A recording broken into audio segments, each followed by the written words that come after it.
Hayalperestlerin, risk alanların, denemekten korkmayanların cesaretinden doğduk.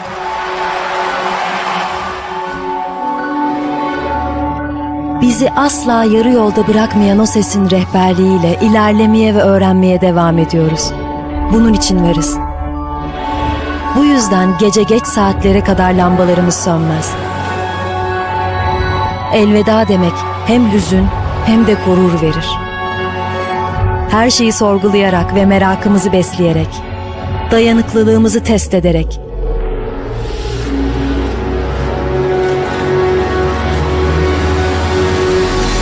sınırlarımızı aşarak, ilerleyerek ve yeni ufuklar açarak yeni bir yol buluruz. Yeni icatlar çıkararak, kendi yolumuzu çizerek. Burası, fikirlerin doğduğu ve yeni fikirleri doğurduğu, bizim de doğduğumuz, birlikte büyüdüğümüz ve yükseldiğimiz yer. Burası Yakın Doğu Üniversitesi. Good afternoon and welcome to the first installment of the Global Security Seminar series for the spring term. My name is Mustafa Çıraklı and I'm the director of the Nearest Institute. And today we will be reflecting on a timely discussion that is the future of transatlantic relations and the future of the transatlantic security community. Now, at the beginning of the week, we all experienced a rather rude awakening, or perhaps a reminder when it was revealed to us what the key advisors within the Trump administration thought of Europe when Europe, within this secret chat conversation, was branded as pathetic freeloaders. Now, this shouldn't perhaps come as a surprise because it aligns pretty well with the perhaps not so positive thinking within the Trump administration when it comes to Europe. President Trump himself has also shared this sentiment and expressed it on several occasions, both before he was elected, but also shortly after. And this sentiment is also to some extent reflected in his rather drastic U-turn on Ukraine. I don't need to remind you of what had happened when President of Ukraine, President Zelensky, visited Mr. Trump at the White House. But to some extent, or perhaps this is something that needs to be questioned, and we may get a chance to question it today, whether this charge of pathetic freeloading has any truth to it. Now, indeed, this has been this kind of a discussion has been taking place for some time in relation to a fairer burden sharing. If you ask this question to Sir Keith Starmer, since he was holding this summit in London yesterday, he would tell you that there is this amazing unity within Europe, and Europe is prepared certainly to do more. And the French President Macron also will tell you the same. But it still remains to be seen whether Europe is able to fill that sort of a vacuum should the US follow and retreat from those remarks. But the questions that we will be trying to tackle today is, what sort of a future does the transatlantic security community have? What is the Trump administration's thinking on its relationship with Europe, and what does the future hold? And to discuss these questions and look for answers to these questions, I'm delighted that we are joined by one of the foremost and leading scholars on transatlantic and European security, and that is Professor David J. Galbraith from the University of Bath. Before I give the floor to my distinguished colleague and our distinguished speaker, I want to highlight his CV, his impeccable CV, I should say. So David is a professor of war and technology in the Department of Politics, Languages and International Studies at the University of Bath, and he was also the Dean of Faculty of Humanities and Social Sciences from 2016 to 2022. His expertise focuses on defense and war studies, particularly the impact of science and technology on military doctrine, tactics, and defense operations. He has served as editor for several academic journals, prestigious journals, including the European Security, Defense Studies, and the European Journal of International Security. And he's co-edited the Routledge Handbook on Defense Studies in 2019. And he is currently serving as the co-editor of the upcoming Routledge Handbook on War and Technology. David has worked extensively on issues related to the former Soviet Union, especially the Baltic states and the war in Ukraine, which he has studied with co-author Tetiana Malyarenko. He was also the AHRC, ESRC Conflict Theme Leadership Fellow and led several major research projects on military reform and security, including a recent study published in the Journal of Strategic Studies in 2023. So without any further ado, Professor Galbraith, welcome to the show. Thank you very much for having me. Thank you. So today, if I may begin, today we're going to talk about really, I think, what is on all of our feeds and all of our minds, really, and that is, do we see ourselves at a kind of fundamental change in the transatlantic relationship? And so I've titled it here, "The End of the Transatlantic Security Community," because I think that actually, when we talk about what it is, this transatlantic relationship, I think the security community really sums it up really quite well. And so what I'm going to talk about today is what do we mean by security community? Where do we get the transatlantic security community from? What impact did the Cold War have on the security community? How did the wars of the willing shape the post-Cold War transatlantic security community? And how can we understand the current state of America's relationship with the international relations? And finally, why should we expect the end of the transatlantic security community, and who are the winners and losers? And I think that really trying to find the answer to these questions, which I've sought to do over the next 20 minutes or so, I think that we really get a sense of while we appear to be at a particular moment to where events on almost a daily basis tell us something about a fundamental change, what I'm going to suggest or argue is that actually this change that in the security community that we're really witnessing almost, on a daily basis now, actually started almost immediately after the end of the Cold War. And one could even say the arguments that existed within the Cold War itself and existed within NATO, for instance, many of those continue to, essentially what we're experiencing today is really just a continuation of those conversations, although without the specter of the Soviet Union or the Warsaw Pact threatening Western Europe at the same time. So let's think about what a security community is. Now, my goal here is not to necessarily be overly academic and trying to understand exactly what is going on here. And definitely we're going to talk about a lot of empirical cases and so presidential doctrines. But before we do that, I just want to point to really what is a political or a security community, and this really comes from Carl Deutsch's work and his political community in the North Atlantic area, where he says, and he's trying to lay out this in the 1950s, he's trying to lay out, that there is something special about this transatlantic relationship, that there is a level of integration, and for him that meant kind of economic integration, if nothing else, right?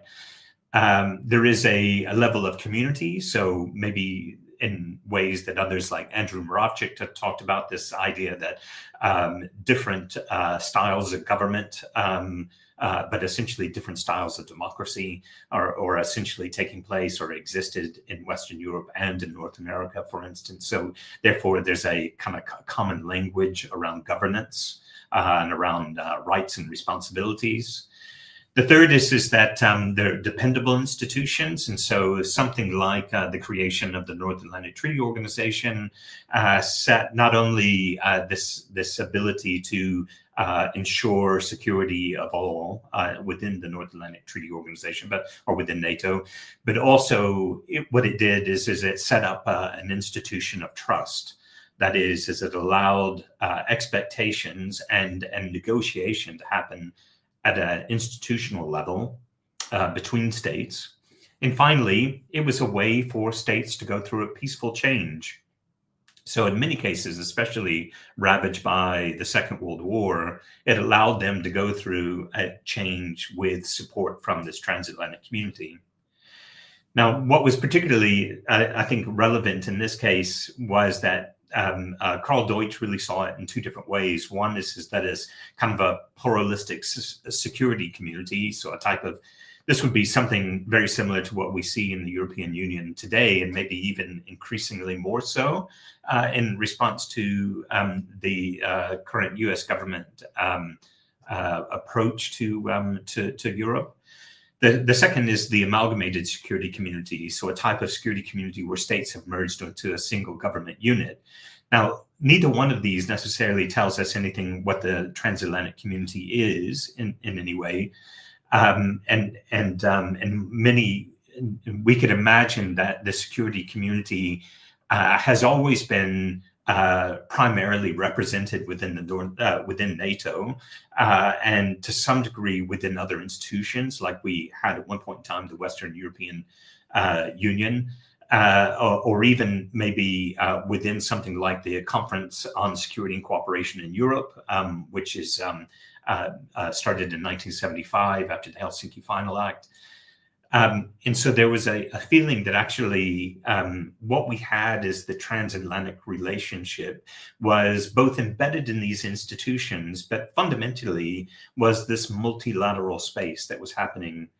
Definitely the Cold War had a big impact on really drawing everyone's attention to a common enemy, if you will. But fundamentally, after 1991, of course, that's changed, and we're seeing, in a sense, the effects of that. As Mikhail Gorbachev said, I believe, maybe this is apocryphal to George Bush at the end of the Cold War, or in the end of the Soviet Union. One day you will miss the Soviet Union. So let's look a little bit more at that,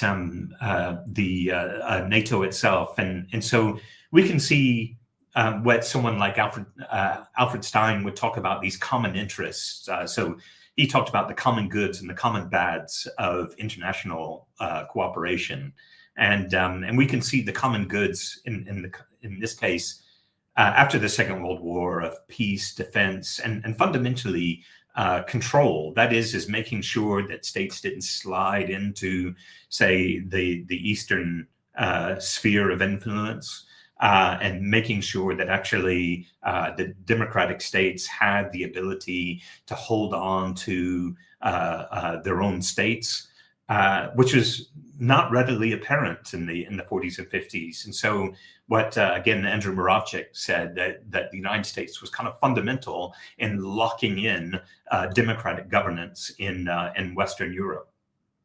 So the North Atlantic Treaty Organization is founded in 1949, so in London, so the North Atlantic Treaty. We see enlargements in 52, 55, 55 in particular is West Germany, with West Germany coming into NATO, that meant that also the Soviet Union and its allies responded with the Warsaw Pact.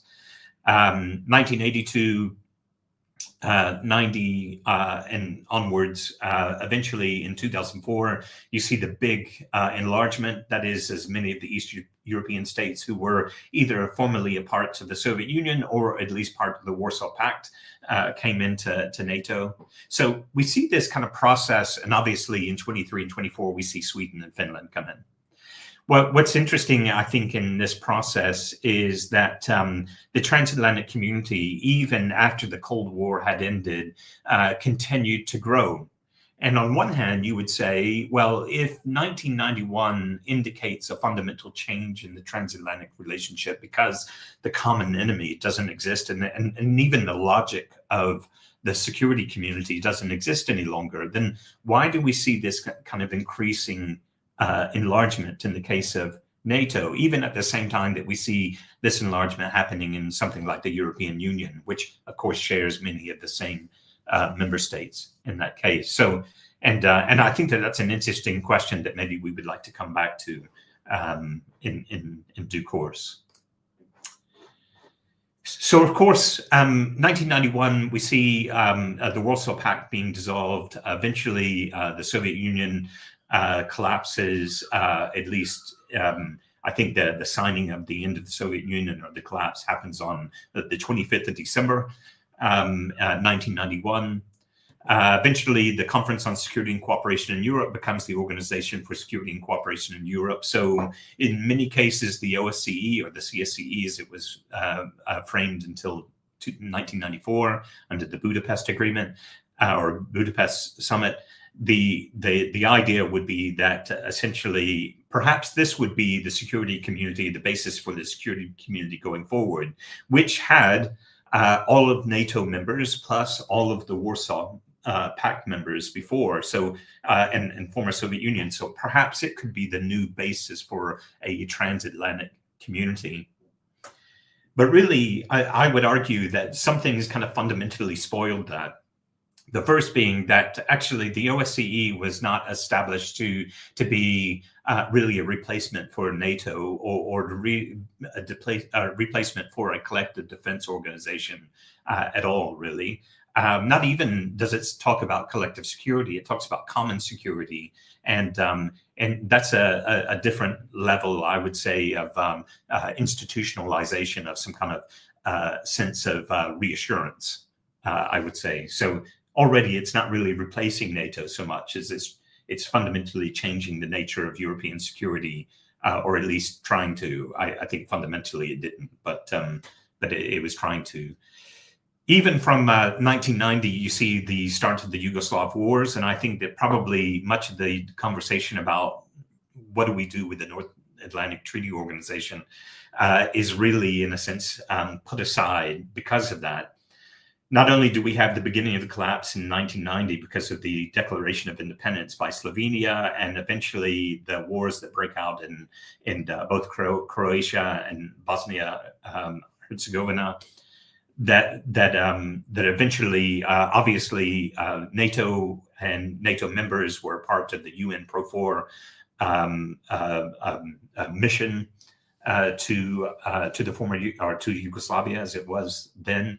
And we eventually in 1995 get NATO and EU missions in also in Yugoslavia or the former Yugoslavia, in those parts, in particular in Bosnia Herzegovina. And then finally, we have NATO operations in the Kosovo War in 1998 and 1999, even to the point to where both bring NATO presence in both Kosovo and also Albania afterwards was which eventually became a member of NATO, was particularly important. Now, at the time, you could say that what Yugoslavia showed to the United States government is actually Europe could not be allowed to be able to take care of its own house.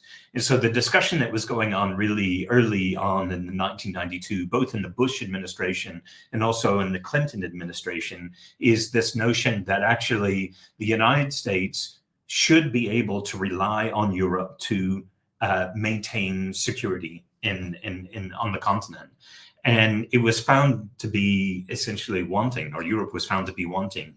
And so really this increase in US presence through NATO, but increasing U.S. presence in Yugoslavia was an example of the United States saying that it could not trust the Europeans to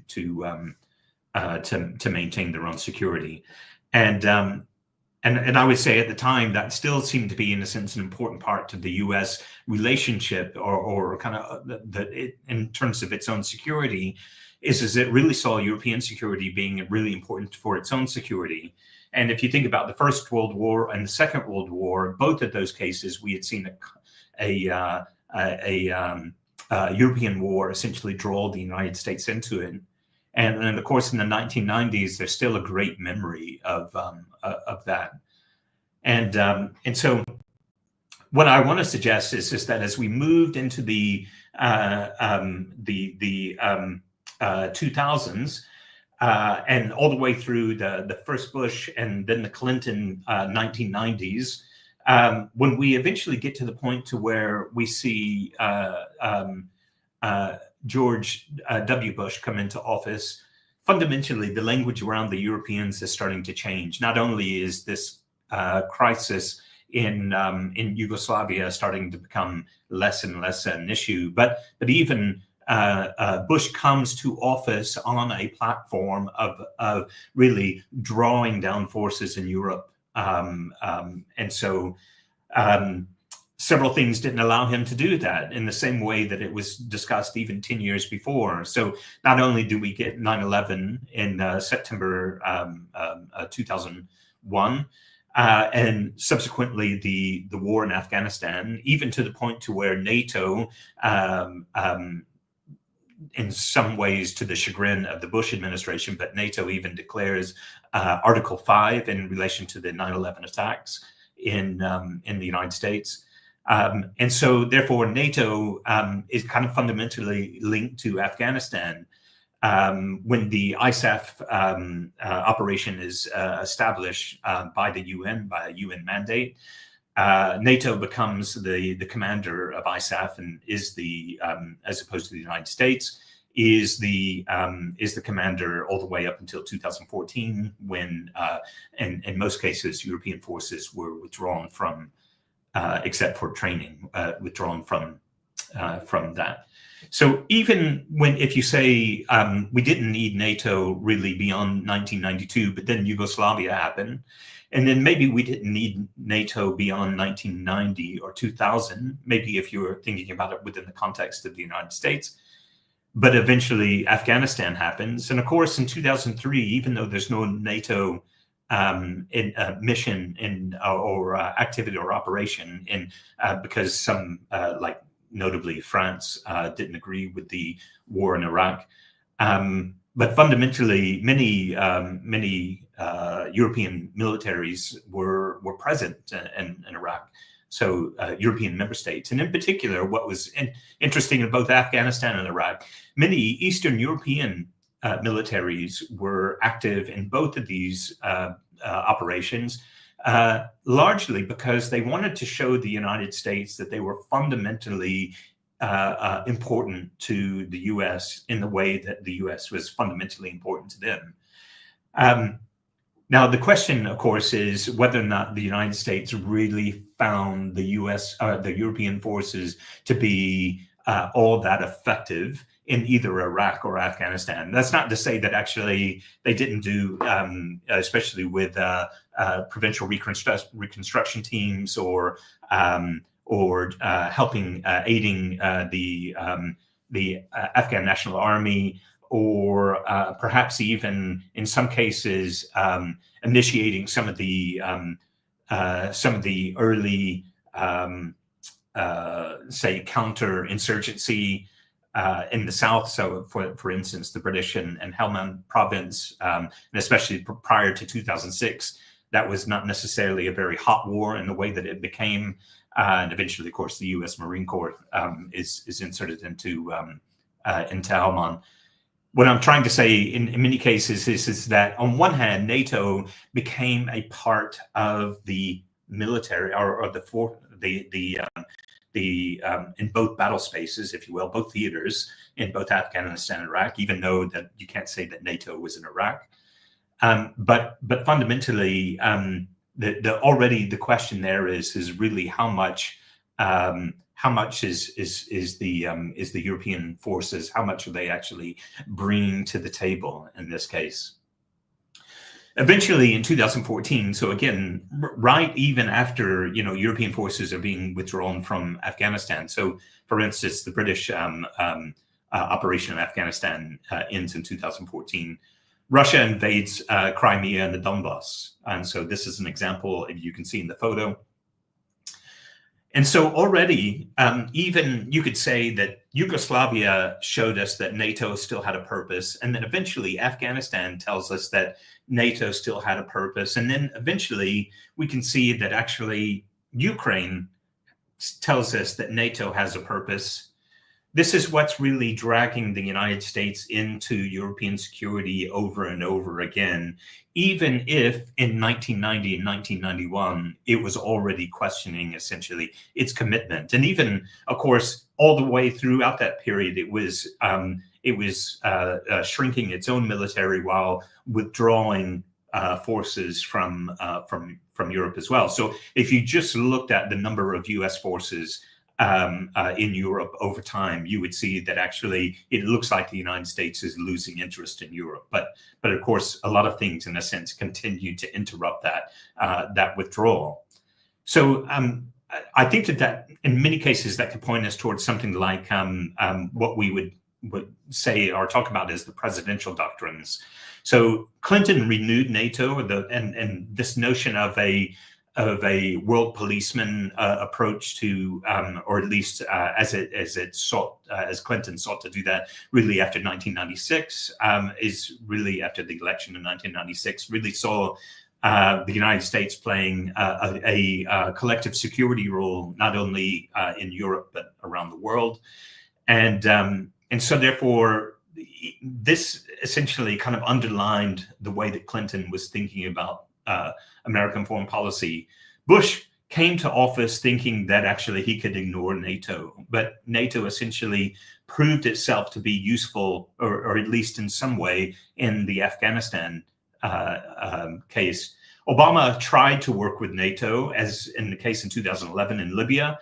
NATO was a particularly important institution by which those operations occurred. But of course, eventually we see the Obama seeks a pivot. So a pivot away from Europe and Russia and a pivot towards China, even to the point to where you could say that Putin was really watching the United States and saw its pivot as being, in a sense, a reason to invade and to maybe show Ukraine a lesson.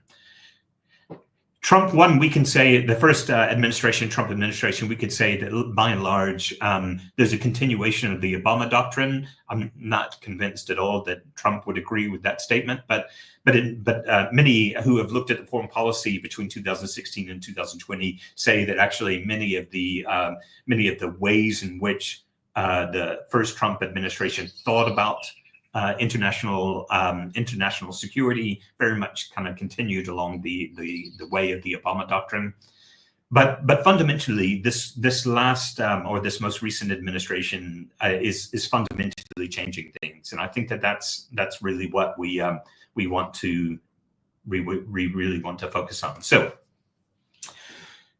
how do we try to explain this? So, within realism, within the realist theory of international relations, and again, I don't mean to make this overly kind of academic or intellectual in any way, but I think that this is particularly helpful. So hegemonic stability theory suggests that a hegemon will offer, that it should say offer, not suffer, offer, although it does suffer, offer common goods for all, even when they come at a cost to the hegemon. So a hegemon is really this kind of all-powerful thing. Now, what's happening in 1970, especially in American political science, is there's a feeling that after the oil crisis in the 1970s, after it shows that the United States is not really a hegemonic power any longer.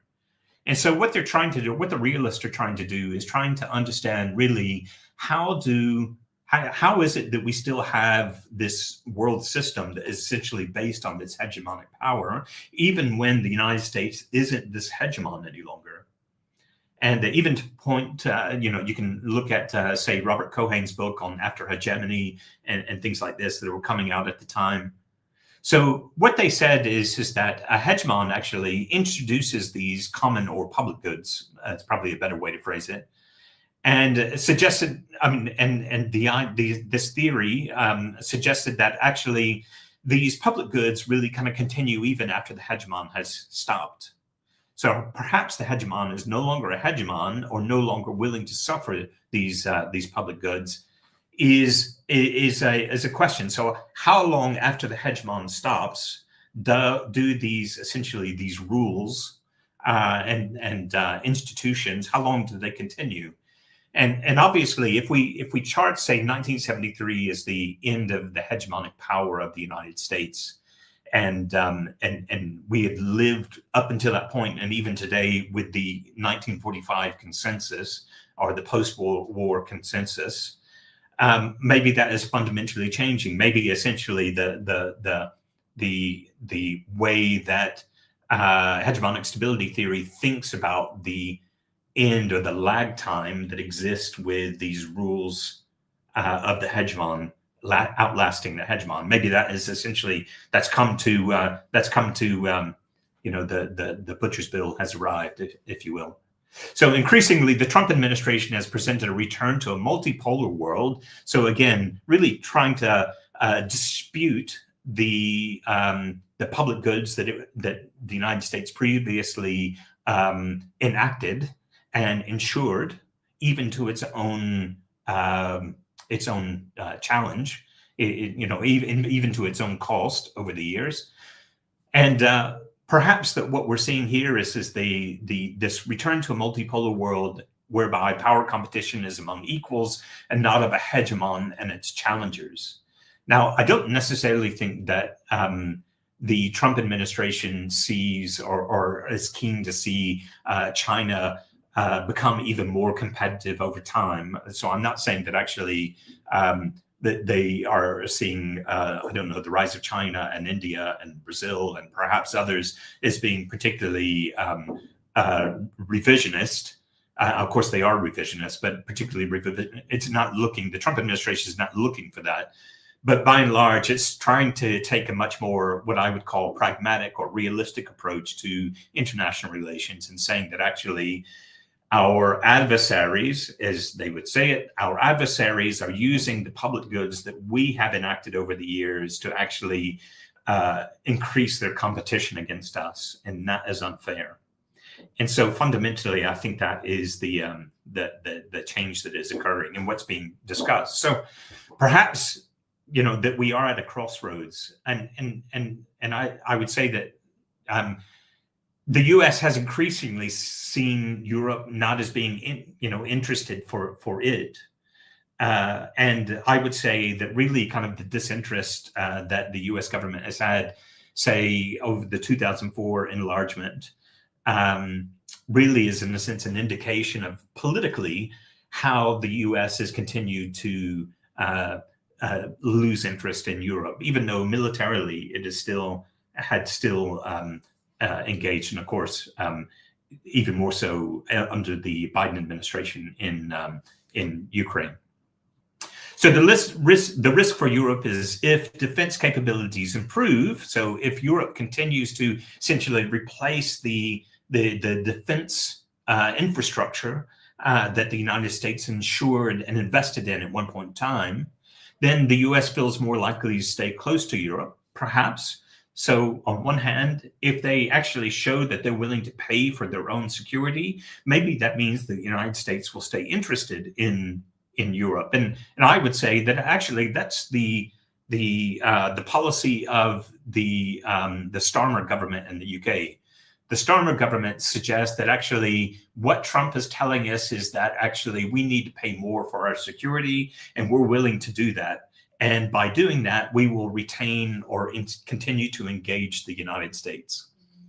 What I'm suggesting here today is that may be the case, but it could easily happen the other way. The US continues to shift to Asia, knowing that essentially its eastern flank is covered. If it sees that Europe has essentially, committed to its own security and defense, it may mean that actually the United States continues to withdraw from Europe. And I would argue that actually that's probably more likely than the first. And I think that actually the United States under this Trump administration, but also fundamentally, as I say, has built up over time, that we've finally reached a case where the United States does not see its own national security being in Europe. It sees it elsewhere, and essentially that's fundamentally changing. And there's no amount of spending on Europe or by Europe on defense that's going to bring the United States back in. And I would say not only that, the more and more that the US disengages with Europe and the more Europe engages in it or invested in its own security and defense, I suspect that we'll see increasing disagreement between the United States and Europe. Now, I'm not going to go as far as someone like Mersheimer and say that eventually we will see a European power. But what I would say is that the chagrin of the United States is as it disentangles and moves away from Europe, it will continue to try to control Europe or at least influence Europe. And I think that will become harder and harder for the United States to do. So I could easily imagine a conflict between Washington on one hand and Europe as a whole and others. Now, how the US tries to handle that will be an interesting whoever comes beyond Trump. So the future of the transatlantic security community. So can we have a NATO without a security community? Yes. By and large, I think that we are, in a sense, experiencing that at the moment. But for how long is really the question. And probably even more importantly is really how credible. If NATO at the moment, or perhaps maybe not at the moment, but maybe 12 weeks ago or so, was a critical deterrent, then we could say that it continues to manifest its usefulness in this. But fundamentally, I think that that the credibility of NATO is really under question, and most definitely the recent signal chat between senior members of the Trump administration suggests to us that actually it's even more pressing than perhaps many European states thought it was. So can we have a security community without NATO? Perhaps. So yes, we could have a security community without NATO. And even to the point to where someone like Sven Biskop and Julian Howarth really for years have been talking about, a European NATO, that eventually the United States is going to lose interest in Europe. So what we have to do is not really form something new through the European Union. What we should do is actually consolidate the European NATO for that. And so perhaps that's the most likely outcome. I think that's probably more likely than an EU combined army or military or something like that, which I think is really hard to imagine. And so finally, as I said before, the risk for the United States is that the more it shows disinterest in Europe, the harder it will be able to control. So the harder Europe will be able to control by the US. So in conclusion, so what do we mean by a security community? So, and what Deutsch in particular was interested in is all these things that kind of lock in different states into, in a sense, a shared system of existence, shared sense of interest, a shared sense of security. From whence is the Transatlantic Security Community, and very much is a result of not only the Second World War, but I would say even the First World War, saying this shall not happen again.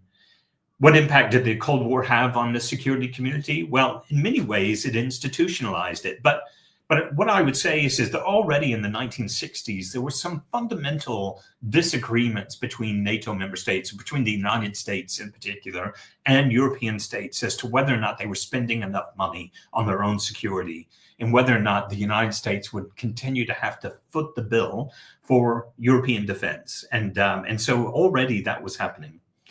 How did the Wars of the Willing shape the post-Cold War transatlantic security community? Perhaps we could argue that Yugoslavia, although is that a War of the Willing? I'm not necessarily putting it in that category, but you could say that Yugoslavia, Afghanistan, and even Iraq, even though that wasn't formally a NATO operation, you could say that those continued the need for NATO really even after it had essentially run its course, or less. That's the signal that we're receiving, or that we've been receiving really over the last 35 years almost. And how can we understand the current state of America's relationship with international relations? So maybe we are essentially getting to the point to where the United States is no longer willing to suffer the cost of these public goods that it actually enacted and enforced after 1945. That actually the challenges around free trade, as we see at the moment, with this introduction of even new tariffs on cars, for instance. Happening, many of these things, many of the fundamental rules and norms and institutions that were created really by the United States, with either through the UN system or outside of it. Many of those, I would say, the Trump administration feels that it's being unfairly targeted by those at the same time. So is no longer willing to underwrite them in that case. And then why should we expect the end of the transatlantic security community? Well, fundamentally, I think we're going to see a change, and I think that change is just systemic. It's not necessarily a personality like J.D. Vance. The vice president is particularly really kind of really agitated with the Europeans. You can see by the way that he talks that he's agitated. But I don't think that actually it's really a personality. I think there's a systemic change that is happening, and almost it doesn't matter what is happening in Ukraine, which actually I don't know that anybody would have been able to say that in the Biden administration. I don't know that it matters any longer to the United States what is happening there. So I think that in many cases, the first loser may be Ukraine itself. And in particular, I think that many of those Eastern European states who found themselves facing or very conveniently located or inconveniently located next to Russia would see themselves as being losers, who sought very heavily to keep the United States engaged in European security, even perhaps after long beyond where it could have been. And I think the winners may be, in a sense, in Asia altogether. The winners may be Japan, South Korea, Taiwan, the Philippines, and maybe others. But one winner that I think that many perhaps are not thinking of at the moment may be France. So not in Asia, but still in Europe. Because in many cases, what is this opportunity that it gives France is something that France really has been, banging on about since the 1960s. And that is really European security should be in the hands of Europeans, and that they should be focusing on their own security and defense and investing that way. and that actually it shouldn't be Washington telling Europe how to do that. It should be Europe deciding how to do that. So there is an autonomy issue that I think that actually France feels that it's particularly well suited for. The question for a country like Britain and a question like Germany, for instance, is how long do they, in a sense, they go on that road with the French, and fundamentally, what does that mean about the other states? That not only where does that leave Canada in the face of all of this, who's not a European state, for instance, or a European NATO wouldn't necessarily aid it all that much. What does that mean for Turkey, who's long been a NATO member, and how are things fundamentally changing? In many cases, perhaps the changes that we see both in the Middle East and also, perhaps you would say, unfortunately, in North America, many of those cases are fundamentally changing or further evidence of the changing of the system, or these kind of these big changes in international relations that have been happening, even as personalities over the last 35 years have said how important the United States is and how important Europe is and how important the North Atlantic Treaty Organization is. But fundamentally, I think that's over. Thank you. Thank you so much, David, Professor Galbraith, for that excellent overview, and also highlighting some of those key questions. And there is indeed so much unknown, but it's also something that we have to bear in mind. Some of these questions are attached to a particular historical context.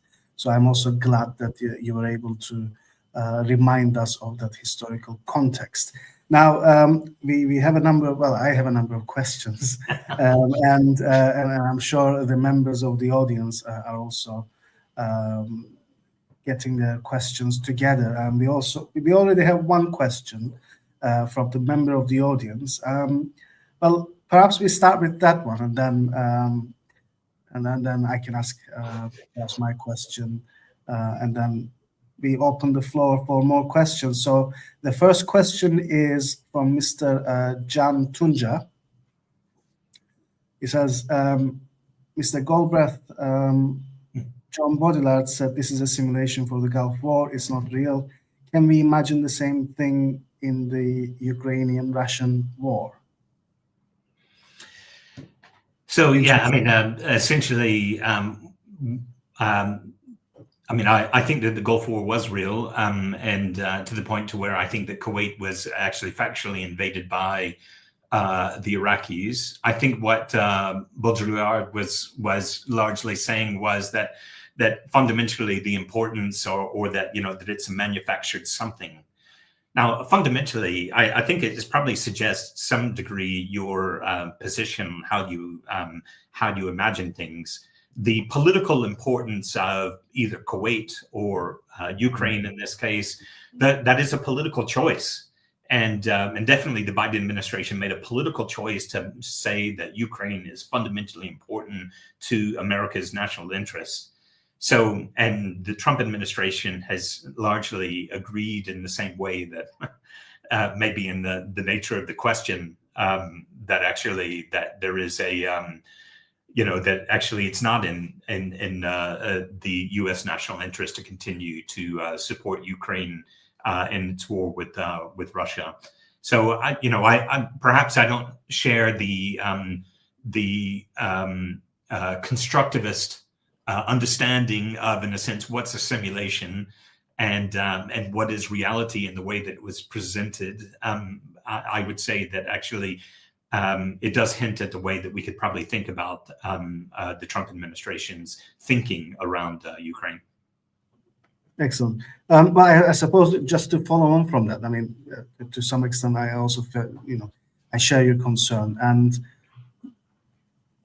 this also perhaps hint at this argument that Russia was provoked by NATO's eastern enlargement, and that it did not have any kind of an ambition toward the region. I don't know what's your feeling about that. Whether Russia was provoked by the restless Americans, and that they did not keep their promises. Apparently, that's another discussion. Well, they hint at the Bucharest Declaration that supposedly promised no more enlargement, but that promise wasn't kept. And the argument continues that Russians tried to warn the Europeans and the Americans when they went into Georgia. Nobody took heed of that message. And then 2014 was the second message to tell the Europeans to stop and tell the Americans to stop messing in the Russian near abroad. But then again, nobody seemed to have cared. What's your take on this discussion, or on this narrative?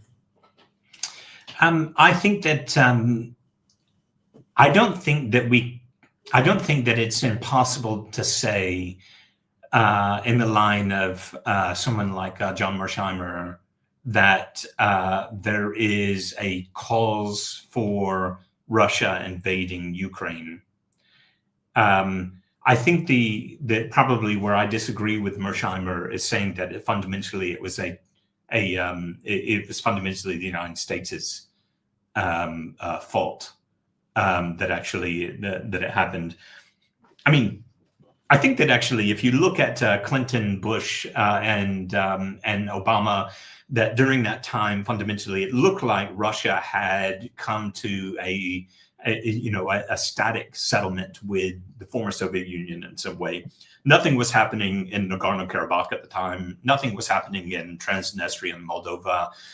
Even the 2008 war in Georgia, the 3-week war, really, in a sense, was about Abkhazia and South Ossetia, and so it wasn't about taking on Tbilisi, or in a sense replacing the government there. So it looked like Russia was, had reached a status quo. I think that the feeling that Russia would eventually take Crimea and definitely maybe, in a sense, was a possibility. I mean, I myself and Tatiana Malyurenko even talked about this in our 2013 article. Little did we know that actually it was going to happen so quickly. So we knew that actually, that was a possibility.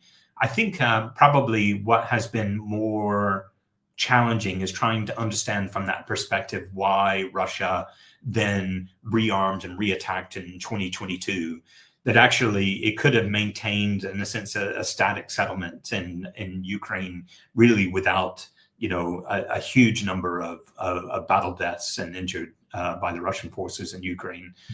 Even without that, and in that case, it's hard to imagine the United States, in a sense, being the cause of that, or Europe being the cause of that. I think that has more to do with Putin than anybody else. Excellent. The next question, it is, sorry, if we can have it on the screen, please.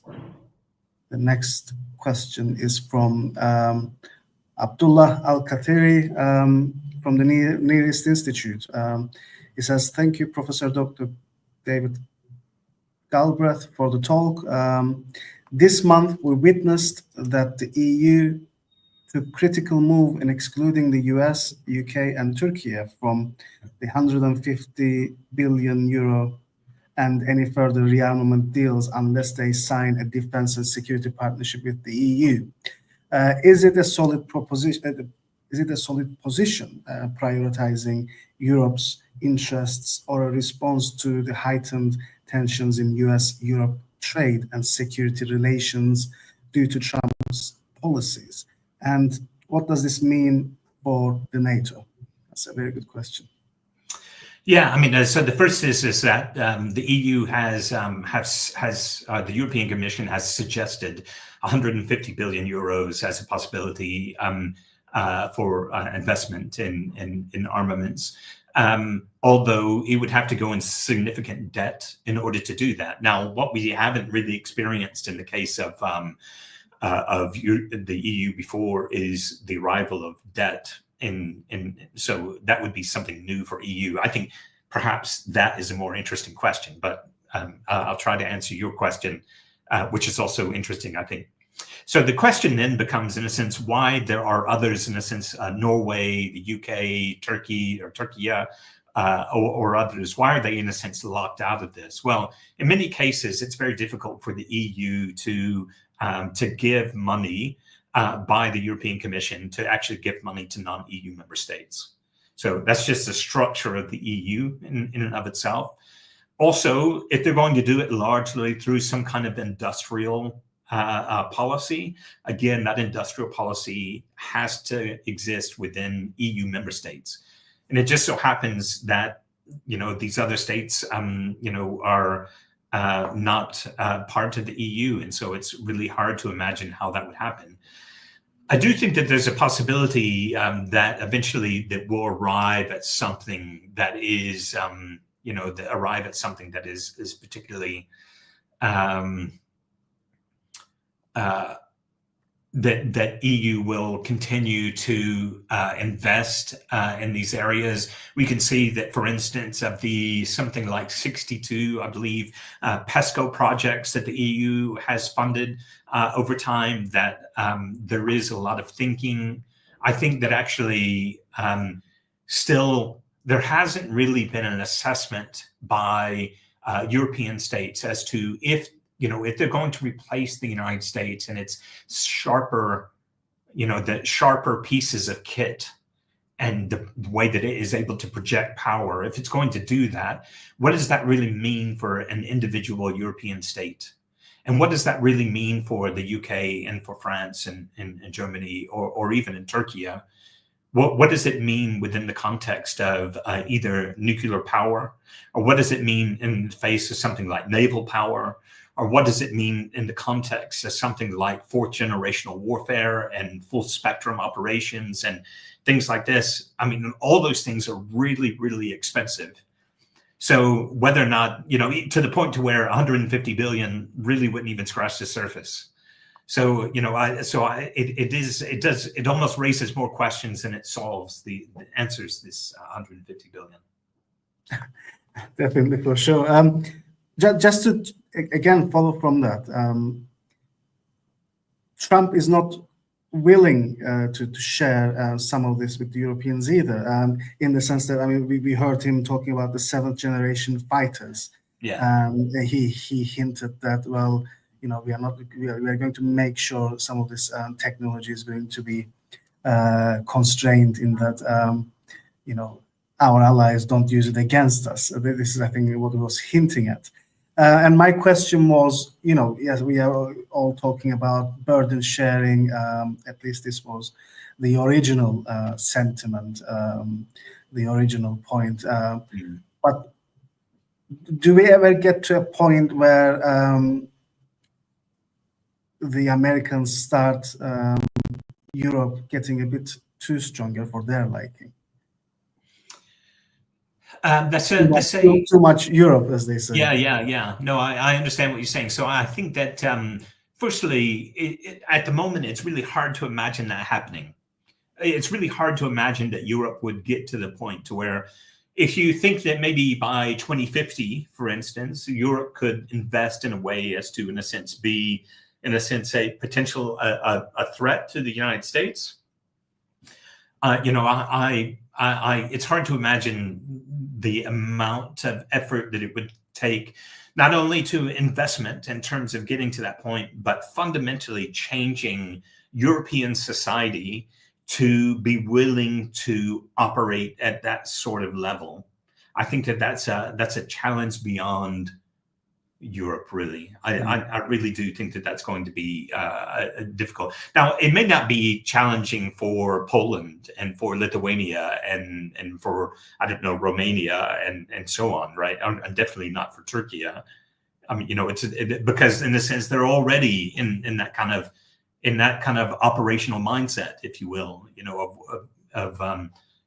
what is going to be the next war. And so I think that that it is, But let's say that it does, that it's able to do all those things.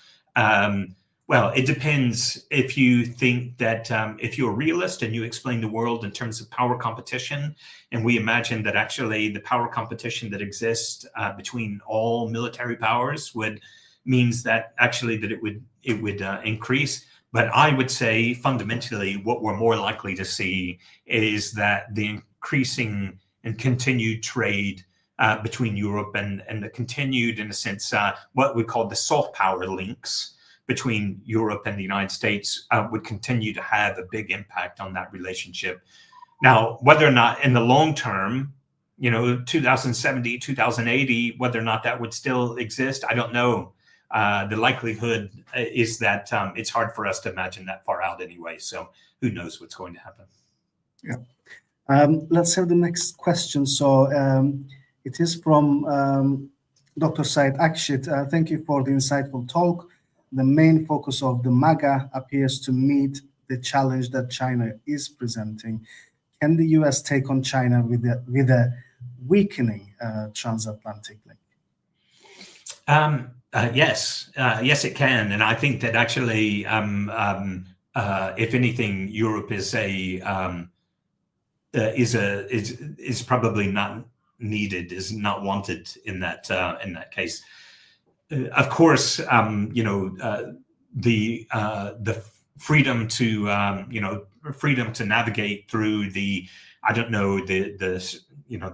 Taiwan Straits and things like this. Of course, European states have been part of that. European navies have been part of that in some way, but I think that actually the fight, if it were to be a fight between the United States and China, either over Taiwan or something else, will put so much pressure on the logistics of the U.S. military over the Pacific that I think that probably Asian partners are just fundamentally more important in that space than our European partners. So do we think that actually Europe will be able to produce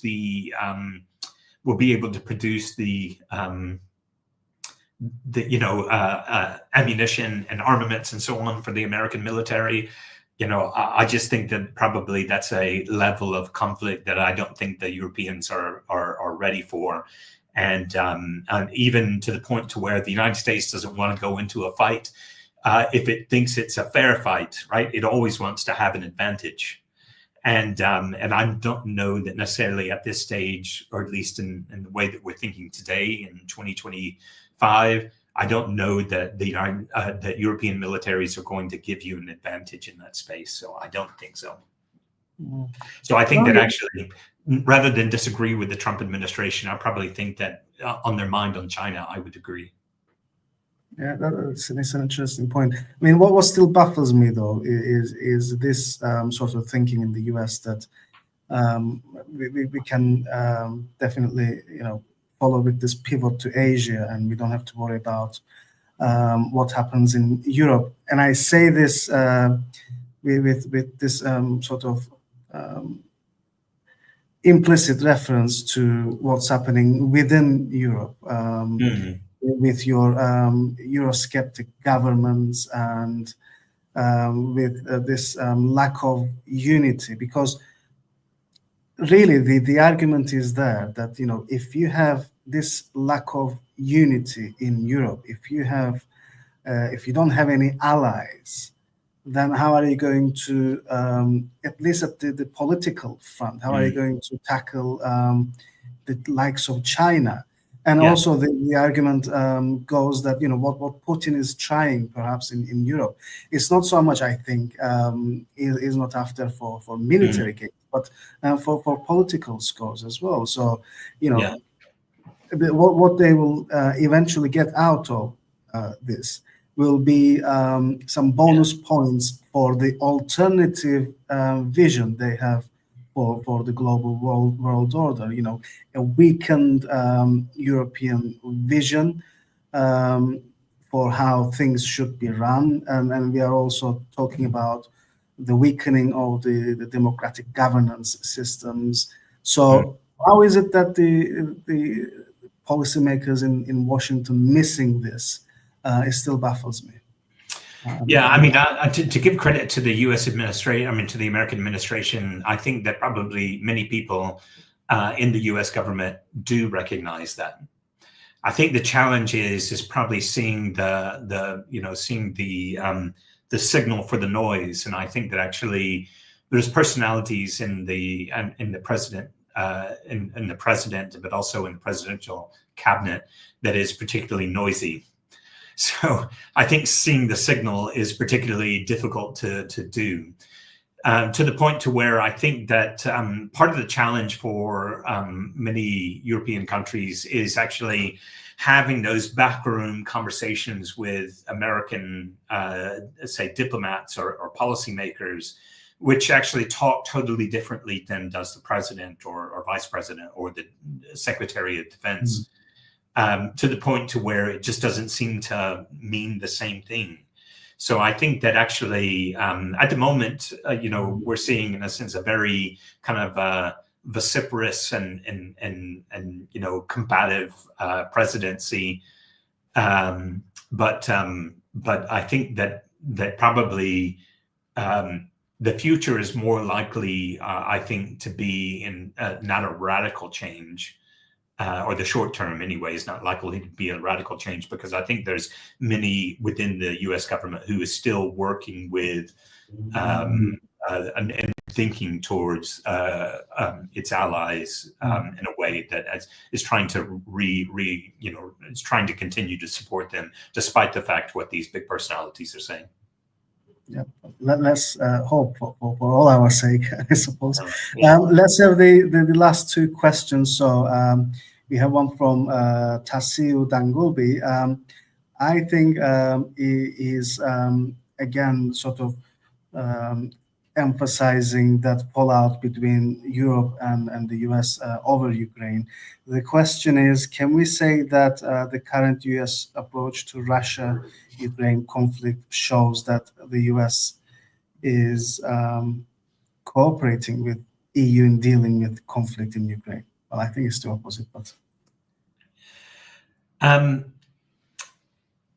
Well, yes. I mean, we do see that the US has been cooperating with the EU. I mean, the question in many cases is that almost the EU is neither here nor there. I mean, the EU has been, in a sense, a way in which to coordinate sanctions. But when it comes to, and maybe investing in something like the Czech armament program, or not armament, ammunition program, where for the 155 shells that have been sent to or for the Ukrainian army. So, I mean, I would say that probably more importantly has been individual EU member states who have played a really important role in working with the United States in terms of both the funding that has gone into places like Slovakia and to Hungary and to Romania and to Poland in order to be able to support those refugee communities. For instance, I mean, is a good example of that. Now, I suspect that probably the question is more talking about, say, military armaments. For sure, and again, the question is really how much is the EU, in a sense, a military actor in we know that the US is and has been, although I'm not sure now whether or not we have anyone from, say, the 82nd Brigade in Kiev today, for instance. But I imagine that that collaboration will continue to happen. And I think it ties it back to the previous question. I think that actually we're likely to still have areas of collaboration, even when these, even when we see big denouncements of disagreement, and this has been the case really all the way through the post-Cold War period, where even under Bush, we saw, in a sense, a great deal of disagreement with old Europe versus new Europe. But even then, there was a great deal of collaboration and cooperation between the United States and France over what was happening in the Democratic Republic of Congo, for instance. So, sometimes these things don't actually represent each other. Excellent. And let's have the last question. I know that there are a few more, but we are sort of bit pressed on time. So perhaps I can try to combine the questions with some of your final thoughts.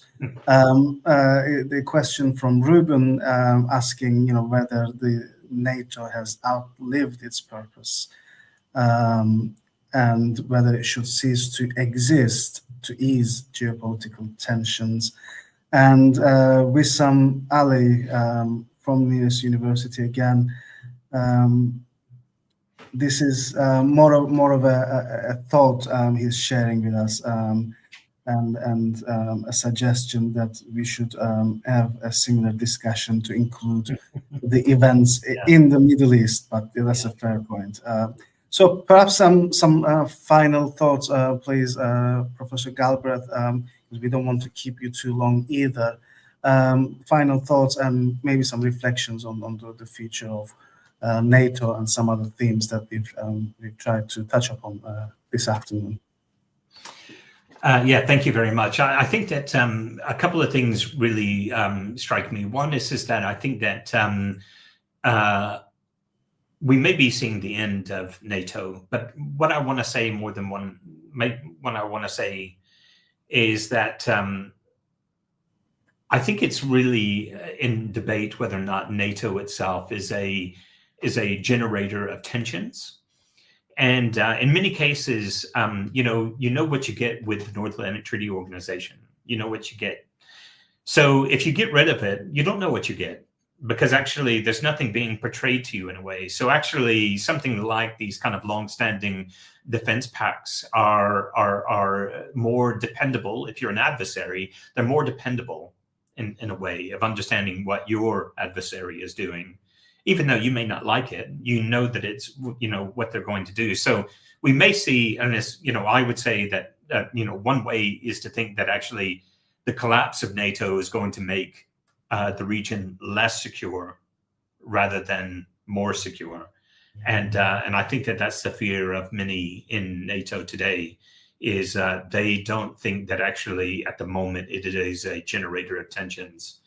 Now, if you sit in Moscow or Minsk, you may think totally differently, and I think that maybe many pointed to Kosovo as being the point to where NATO went too far in saying that actually without a UN mandate that it was going to intervene over Kosovo and then was going to declare it independent, and the effect of Kosovo had a big impact on the Russian Federation. And so therefore, perhaps NATO has been a generator of tensions, although I don't think that it probably has remained that way throughout the last 35 years. But I think the other thing to think about, I think, is, or in addition, is what is the future of the Ukraine war or the Russian war on Ukraine? Because I think that the war itself is something, what I saw from the inside of the UK government has been largely that the war in Ukraine is terrible for the Ukrainians, especially. But actually, the longer that Russia stays in the war, the worse and worse condition they will be when they get out of it.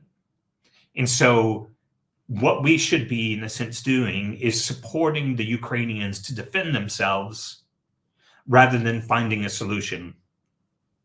And I think one of the tensions that exist now is that I think that European states are still in that position. They want to essentially punish the Russians through Ukraine. But I think that actually what is fundamentally changed is the US and the Biden administration was very happy to do that. But Trump administration is not happy to do that, and actually thinks that punishing Russia is probably going to make things worse rather than better. And so there's a totally different understanding, really, of what's going to be, or the future of Russia and how it connects to European security. And I think that kind of view of Russia as whether or not you should punish it through Ukraine or whether or not you should find a solution through Ukraine is going to be an important kind of signifier or difference, I think, that's going to grow over time. The other thing is that actually we know that conflicts are contagious. So what is the possibility that actually the war in Ukraine continues to spread or eventually spreads in one way? We could easily imagine something like that happening if we eventually get French or German or British or Polish troops in Ukraine. Now, I can see a lot of reasons why that would make sense for trying to bring a ceasefire in Ukraine, but it also could provide a great deal of context for an opening up of that war, and I think that all of those things are mean that actually, at a point to where the United States is disengaging with Europe, Europe is in a more difficult position than probably it has been in since 1991. Yep. On that very positive note, well, this is it's been a fascinating discussion. So thank you so much, Professor GALBREATH, for joining us this afternoon. It's been a pleasure to have you with us, and for the members of the audience, thank you so much for participating through your questions, and also tuning in to listen to us. And do make sure to follow us on social media to keep informed of our upcoming events and also publications. So to my guests and to members of the audience, thank you so much, and I look forward to seeing you again at another event. Thank you. Thank you.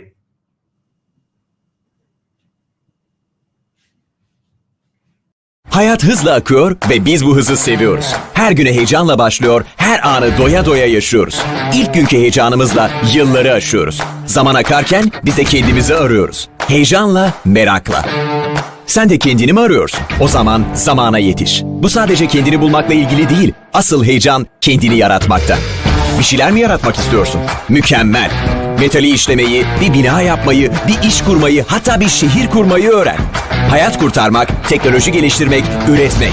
Hepsi burada. Ve burada tüm deneyimler profesyonellerle yan yana. Ancak hızlı ilerlemeliyiz. Çünkü bugün şimdi gerçekleşiyor ve yarın çok yakın. Hayatta öne geçmek istiyorsan önce zamanın önüne geçeceksin. Hep ileri gideceksin. Bu Doktor Suat İrfan Günsel. Tanıyor musun? Onun da söylediği gibi. Üniversiteler toplumların dokuma tezgahıdır. Toplumları geliştirir, dönüştürür ve gelişmesini sağlar. O burayı bugünden yarına hazırlamak için kurdu. Senin için, ileriye gitmek için. Yana ya da geriye değil. Sadece ileri. Çünkü gelecek çok yakın. Hadi harekete geç. Fikirlerin ne kadar ileride olursa yarına o kadar yaklaşırsın. Yanındakileri de geleceğe taşırsın. Bu senin geleceğin, senin fırsatın şimdi. Hadi yarın yakın. Hepimizi ileriye götür.